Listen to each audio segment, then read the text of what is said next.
video. So, hello everyone. So, today is meron kaming pupuntahan na isang special with disability na aming i-interviewin.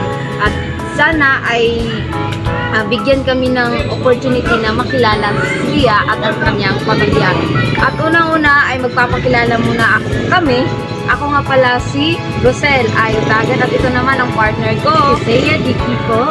And Alina ang aking kilalanin.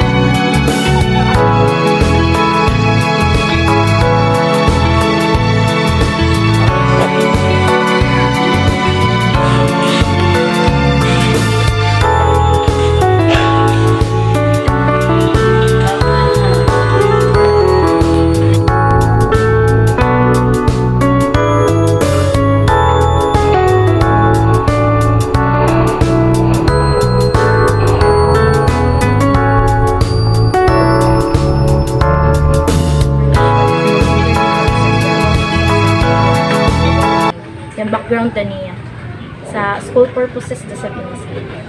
Okay da, pero yan ang hidasanon ako sa iya sa papa sa mama lamang kaya kami isang maid. Ito baro na mo sa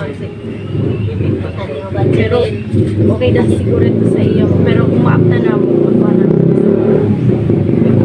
Salamat da. Ako din si mag-ate ko. Ako si Ate Rosel. Ako sa si Ate Kizel. Hi. Oan, diba kilala sa ako nimo? Oan na lamang mag-utag ako pag-assign mo ng permission if musugot ba ko na interviewan ko namo. Okay ka sa imo? Magsugot na. Oo, sige. Tan kami amo. Ang first naman na koan, i-ask sa imo kay koan. Ano gani mo yun? Anong pangalan? Say adak. Yung pangalan si Hilan. Wait, Sa Jelani. Hilan. Geraldine. Ginalin. Ginalin. Ginalin. Hi Ginalin. Oh, pila edad ni mo Ginalin? Wala edad ni Ginalin. Wala ka sayod. So, wala pa sa inyong ginaganan, di ba? So, mulaton din nato. Oni ko. Bukas mama hindi ko lang yan. Thank you sa iyo. Inborn kibali. Bukas mo na. Bye, kaduha kibali. Ha? Kaduha. Ay, Kinamagwangan na mo laki mas. Ay. So, kilay gap bali nila. Kuan, lucky. Kukuha na nila ng 2 years ba? 2 years. Pila na edad na makuha. Ay, tanong. 30. Ilang ka lamang mga 31. 2 years. So, 29 na ba yun? Ano yan, kuhan mo, physically, kuhan siya, sila ang Kuhan dito ba? oo. Pleo kung gano'n siya. Ay, Wala pa. kuhan mo lang. May magluto dito. Bitaw mo, kuhan siya yun, siguro, nang talang special with ability siya na kuhan mo. Hindi ka naiya sa gihapon yung panghunan bitaw sila sa iba na ang lihok, yung mga wild na kagayo siya, yung Yung kuhan na siya, yung kaya na siya ispila. daycare dyan. Pero pila na iya edad pag-try mo ng kuhan? Ano mga 26 ba? 26 years old siya. Wala ang Ano na sa Magkano kay maghihapon niya naman, di maghihapon niya. ay way improvement kiba na sa niya. Pero ibang siya mo. Ibang kayo magpinta ng bata. Ang bitaw, gani sa diba siya mo ko ng cellphone, mag-messenger pa siya. Away ako yung observe ba? Gamit siya ng cellphone, so kung ba yung May siya, kakayahan attentive gyapon gyapon siya. Oo. May gyapon ko ang sa paghuna, yung gihapon. So, dili guys, totally ko ang guys siya. as we observe na Oo, ito sa iba na. siya. Natubagod siya sa natubagod sa mga Kung kabalo siya.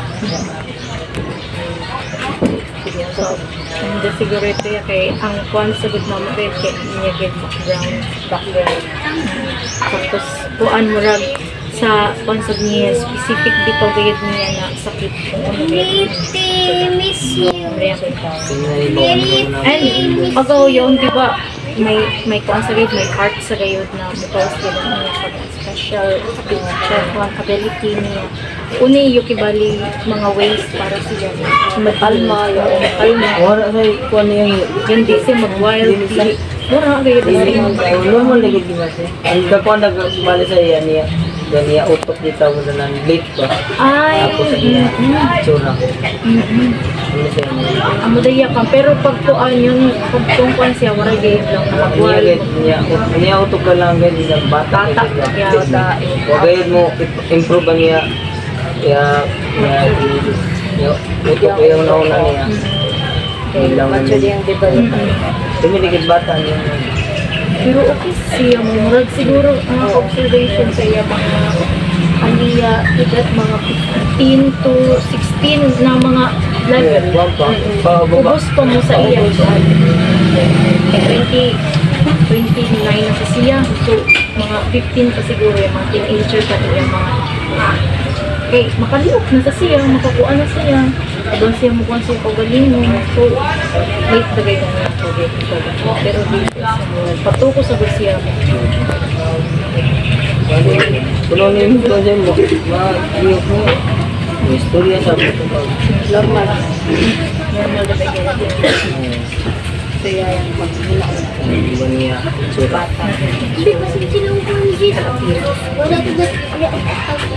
So, ang pangutana ng Kudya, kanang makuha po yung proud ka mo siya. Kuan nila. Kaya ang sige. Lagi sila mo. Ayaw kung naganawa. Sige natin malikayan na kaya yung mga sayo kibalik. Dapat kita mo lang sa para kuha sa bisip sa ila. Yung ganang ilang pila. Pero, kang kay proud ko na yaon sila sa iyo. Oo, okay. Bahay, yaon siya na buhi siya, proud ka mo. Oo. Pamilya ka lang. Ano na sige ang kuhan. Salamat. Salamat sa tubag. Sa iwagana, di ba? So, maulaton din nato.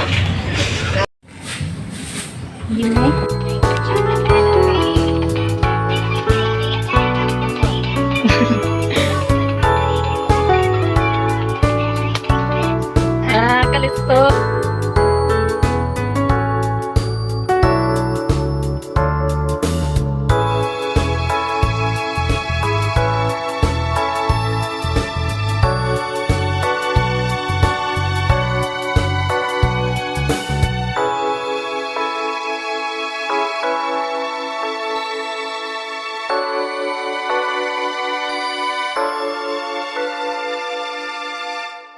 So, kaunsa nimo si Ate Ginaline? Ate ni na siya. Sige, ate ni mo. So, wala man imong mama, so ikaw na namong pangutanon. So, ang pautanan namo kung unsay unsay epekto sa iyang disability, as iyang disability sa iyang pagkat-on sa mga butang-butang yaong gud. Unsay epekto sa iyang as iyang disability. Umiyak siya tapos.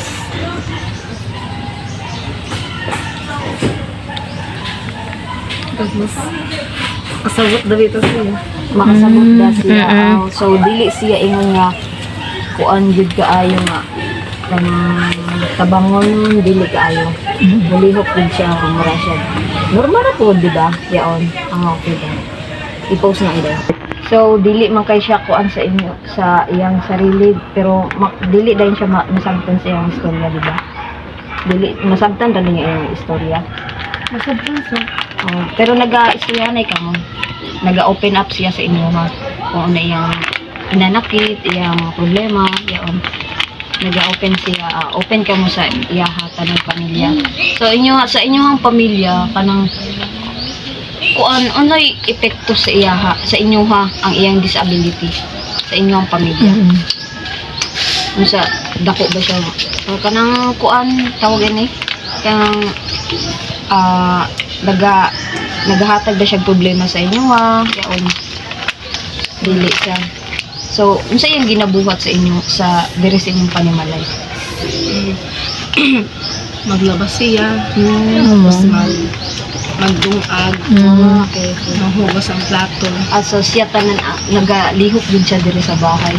Dili siya nagapabadlong. Kasagad. Dili siya nagalaan. Ano sa siya? So, diri na siya sa bahay. Okay. Ano pa yung ilaong kanang mailaong sa iya ha? Sa imong ate, sige. Kasi mailaong nimo sa iya ha? Na maayos siya sa inyo ha, mutabang siya, wala siya ginahatag nga problema sa inyong pamilya. Unsay imong mailaong sa inyo, maingon sa imong ate. Sa imong kasing-kasing ba, sa imong mailaong. Unsa? Yung pagpasalamat sa imong mayaon, sa iyong ate, unsa mo imong ilaong? Maski nga na siya. Pupasalamat ako kung kaya siya. Amo. Sa maglihok dito sa bahay.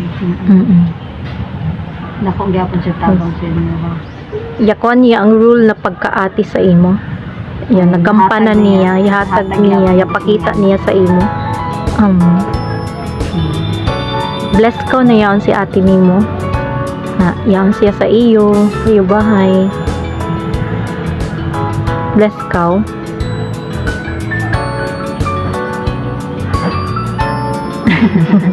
Ayaw na. Maulaw lang siya. Oo, maulaw pero deep in sa iya kasing-kasing paano yan iya ate. Gitagaan ng opportunity na maka-interview sa imo, makaila. Oo, makaila ka. Kuan yun, tibali, daang pa, dako sa bang amo, salamat niya tilakaw na mo, diba? Okay, ang ibang sa na tao, ang perception nila basta in terms of special ability, kung kahit sila mga wild, mga yan, pasagda, diba? Amayon gina nato mindset. Pero yakita na mo sa imo na grabe ka ka-special kay dili sa kuang kabayaw nalihok ka ba sa bahay, di ba? Dili Grabe ka ka-strong. Oh, yes, strong ka dayaw. You know, Diba? proud ako sa iyo. Yes, proud Yes. kami sa imo. Di ba? Kuan yun, mga tao na yung gibuli sa imo, don't mind them. Abay gid sila i-mind. Kay you are unique. Unique ka, lahi ikaw sa tanan. Di ba? So, as kuan, yung salamat na sa Salamat sa inyo, imo. ha? Yadya, mga taggamay, dagay ini Oo. naghatag pa sa iyo. Dawaton. Salamat, Ers Kadayo. Ang nagtagaan kami ng opportunity na mailagyo ka. Yadi na. Thank you. Salamat Kadayo. Oh, thank you siya. Oh, thank you. Gwapa nga igsuon. Yeah. Yeah, gwapa. Thank you, ha. Thank you. Thank you. Thank you, Dinalyn. You're the best. So, yun na nga, guys, ang aming nakilala si Ginalyn kung saan ay meron siyang special with disability pero meron din siyang may kakayahan din siyang tumulong sa kanyang pamilya at hindi nagbibigay ng problema sa kanila. Di ba, partner? Yes. At para sa akin, si Ginalyn is hindi siya yung bata na burden sa pamilya. Siya ay responsabling ate, responsabling anak ng kanyang mga magulang. So, yun lamang po at maraming salamat. Bye-bye!